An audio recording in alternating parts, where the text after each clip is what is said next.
Histoire condamnée au nœud coulant. Ralph Sutherland, qui, au début du siècle dernier, occupait une maison en pierre à 1 mile de Leeds, dans les Catskills, était un homme au caractère morose et violent, dont la servante, une Écossaise, était pratiquement une esclave, dans la mesure où elle était liée travailler pour lui sans salaire jusqu'à ce qu'elle lui ait remboursé son argent de passage vers ce pays. Lasse de l'esclavage et des colères de son maître, la jeune fille s'enfuit. L'homme se lança dans une poursuite acharnée, et elle n'était pas allée bien loin lorsque Sutherland la rattrapa, l'attacha par les poignets à la queue de son cheval et commença le voyage de retour.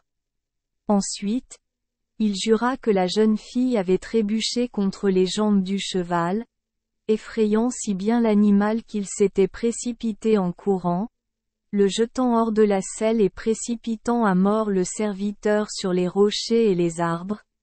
Cependant, sachant à quel point il pouvait être d'un mauvais caractère, ses voisins étaient plus enclins à croire qu'il avait poussé le cheval au galop, avec l'intention de traîner la jeune fille sur une courte distance, en guise de punition, et de le freiner avant d'avoir terminé. Un grave méfait. Dans cette supposition, il fut arrêté, jugé et condamné à mourir sur l'échafaud. Les astuces des preuves circonstancielles, ainsi que les arguments avancés par des proches influents du prisonnier, ont incité le tribunal à retarder la condamnation jusqu'à ce que le coupable ait 99 ans, mais il a été ordonné que, pendant sa libération sous son propre engagement, dans l'intervalle, il devrait garder un nœud coulant autour de son cou et se présenter devant les juges de Catskill une fois par an, pour prouver qu'il portait son insigne d'infamie et qu'il gardait son crime à l'esprit. Il obéit à cette sentence, et il y avait des gens vivants récemment qui prétendaient se souvenir de lui alors qu'il se promenait avec un cordon de soie noué à la gorge. Il était toujours seul, il parlait rarement, ses manières rudes et impérieuses avaient disparu. Ce n'est que lorsque les enfants lui demandaient à quoi servait la corde que ses lèvres tremblaient et qu'il s'éloignait en toute hâte. Après la tombée de la nuit, sa maison était évitée, car les rumeurs disaient qu'une femme hurlante passait devant elle la nuit, attachée à la queue d'un cheval géant aux yeux de feu et aux narines fumantes, qu'on y avait trouvé un squelette dans un suaire, qu'on avait vu une chose curieuse, un peu comme une femme, assise sur le mur de son jardin, avec des lumières brillant du bout de ses doigts, poussant un rire surnaturel.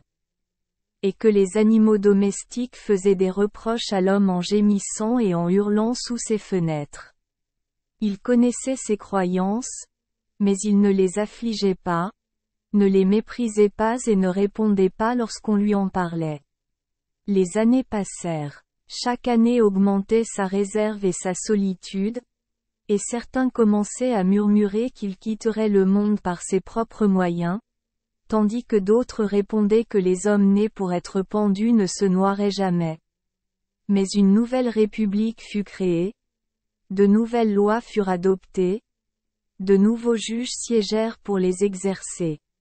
Ainsi, à l'occasion du 99e anniversaire de Ralph Sutherland, personne ne voulait l'accuser ou exécuter sa sentence. Il vécut encore une année et mourut en 1801. Mais était-ce par habitude, ou était-ce par auto-punition et par remords, qu'il n'enleva jamais le cordon? Car, lorsqu'il rendit son dernier souffle, quoique ce fût dans sa propre maison, sa gorge était encore encerclée par la corde du bourreau. Merci les enfants des Esperluette Croisillon 39. Avoir écouté des contes de fées au jour Esperluette Croisillon 39. 8. Espérons que les histoires apporteront aux enfants des moments heureux et significatifs. Si vous aimez notre chaîne, veuillez appuyer sur le bouton S Esperluette Croisillon 39. Abonner, pour ne manquer aucune histoire intéressante. Je vous souhaite une bonne nuit de sommeil et de beaux rêves. Rendez-vous dans la prochaine histoire.